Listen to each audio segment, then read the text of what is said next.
كنا مسكنا ايدينا ووفرنا في المصاريف شويه، رايحين نعمل بطوله العاصمه الاداريه دي على الملاعب الاوروبيه، ما كنا عملناها في اي ملعب هنا في مصر؟ لازم يعني نعملها على ملعب في اوروبا؟ اوروبا مره واحده؟ لا ده انت خيالك واسع قوي. لا لا لا ما تقلقش، الملاعب اللي انت شايفها قدامك دي مش في اوروبا ولا حاجه. اصل ده مش مال سايب برضه عشان. نعم مش في اوروبا خالص.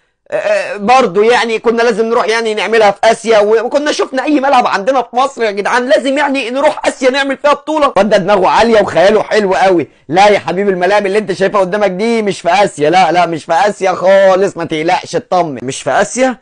طيب مفيش غيرها يعني، كنا لازم يعني نروح نعمل البطوله دي على ملاعب اوكوانوسيا في قاره امريكا الجنوبيه اللاتينيه الشماليه. حرام يعني، احنا اولى بالفلوس دي كنا عملناها هنا في مصر. بص هو انا اللي فهمته منك ان انت كده اكيد ساقط جغرافيا، عشان مفيش قاره من القارات اللي انت بتقول عليها دي. بس انا احب اطمنك واقول لك ان الملاعب اللي انت شايفها قدامك دي مش في اي حته في